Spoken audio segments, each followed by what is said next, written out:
ನಮಸ್ಕಾರ ಸ್ನೇಹಿತರೆ, ಬುಧವಾರದ mini blog. ಬೆಳಗ್ಗೆ ಸ್ನಾನ ಪೂಜೆ ಎಲ್ಲ ಮಾಡಿಸ್ಕೊಂಡು ಮನೇಲಿ ಕುತ್ಕೊಂಡಿದ್ವಿ. ನನ್ನ ಫ್ರೆಂಡ್ಸ್ ಎಲ್ಲ ದೇವಸ್ಥಾನಕ್ಕೆ ಹೋಗೋಣ ಬಾ ಅಂತ ಕರೆದ್ರು. ಹಾಗಾಗಿ ನನ್ನ ಮಗನ ರೆಡಿ ಮಾಡಿಸ್ಕೊಂಡು ನಾವು ದೇವಸ್ಥಾನಕ್ಕೆ ಬಂದ್ವಿ. ಮಹದೇಶ್ವರನ ದೇವಸ್ಥಾನಕ್ಕೆ ಬಂದಿದ್ವಿ. ಸುತ್ತಲಿನ ವಾತಾವರಣ ಎಷ್ಟು ಚೆನ್ನಾಗಿದೆ ಅಂದ್ರೆ ನೋಡಿದ್ರೆ ಮನಸ್ಸಿಗೆ ನೆಮ್ಮದಿ ಕೊಡುವ ರೀತಿಯಲ್ಲಿ ಇದೆ. ದೇವಸ್ಥಾನದ ವಾತಾವರಣ ಕೂಡ ತುಂಬಾನೇ ಚೆನ್ನಾಗಿತ್ತು.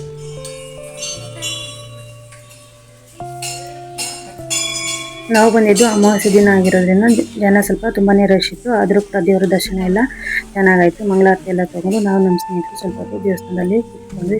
ನಾವು ಬಂದಿರೋದು ಅಮಾವಾಸ್ಯೆ ದಿನ ಆಗಿರೋದ್ರಿಂದ ದೇವಸ್ಥಾನದಲ್ಲಿ ತುಂಬಾ ಜನರು ಸೇರಿದ್ದರು. ಹಾಗೆ ದೇವರ ದರ್ಶನ ಎಲ್ಲ ಕೂಡ ತುಂಬಾನೇ ಚೆನ್ನಾಗಿ ಆಯ್ತು. ದೇವರ ದರ್ಶನ ಹಂಗೆ ಅಂದ್ರೆ ಅಲ್ವಾ, ಮಹದೇಶ್ವರನ ಭಕ್ತರೆಲ್ಲ ಎಷ್ಟೊಂದು ಜನ ದೇವಸ್ಥಾನಕ್ಕೆ ಬಂದಿದ್ದಾರೆ ಅಂದ್ಬಿಟ್ಟು. ಹಾಗೆ ದೇವಸ್ಥಾನ ಸುತ್ತಲೂ ಕೂಡ ಪ್ರದಕ್ಷಿಣೆ ಕೂಡ ಹಾಕೊಂಡ್ವಿ.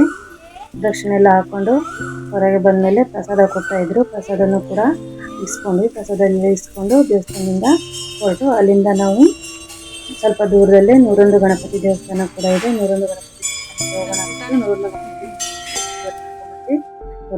ದೇವಸ್ಥಾನಕ್ಕೆ ಬಂದ್ಬಿಟ್ಟು ಅಲ್ಲಿ ಕೂಡ ದೇವರಿಗೆಲ್ಲ ನಮಸ್ಕಾರ ಮಾಡ್ಕೊಂಡ್ಬಿಟ್ಟು ಹಾಗೆ ತೀರ್ಥ ಪ್ರಸಾದ ಎಲ್ಲ ತಗೊಂಡ್ಬಿಟ್ಟು ದೇವಸ್ಥಾನ ಸುತ್ತಲೂ ಪ್ರದಕ್ಷಿಣೆ ಹಾಕೋಣ ಅಂತ ಹೋಗ್ಬಿಟ್ವಿ.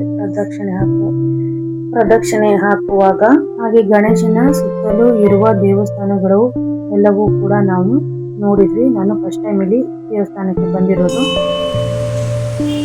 ಹಾಗೆ ಅಲ್ಲಿ ಈಶ್ವರನ ದೇವಸ್ಥಾನನೂ ಕೂಡ ಇತ್ತು. ಈಶ್ವರನ ದೇವಸ್ಥಾನಕ್ಕೆ ಕೈ ಮುಗಿದು ಹಾಗೆ ಮುಂದಕ್ಕೆ ಬಂದ್ವಿ. ನಾಗರಕಲ್ಲು ಕೂಡ ಇತ್ತು. ನಾಗಪ್ಪಗೂ ಕೂಡ ಕೈ ಮುಗಿದು ನವಗ್ರಹಗಳ ಕೂಡ ದೇವಸ್ಥಾನ ಇತ್ತು. ಅಲ್ಲಿ ಕೂಡ ಪ್ರದಕ್ಷಿಣೆ ಎಲ್ಲ ಹಾಕೊಂಡಿತ್ತು. ಆನಂತರದಲ್ಲಿ ಮುಂದೆ ಹೋದ್ವಿ.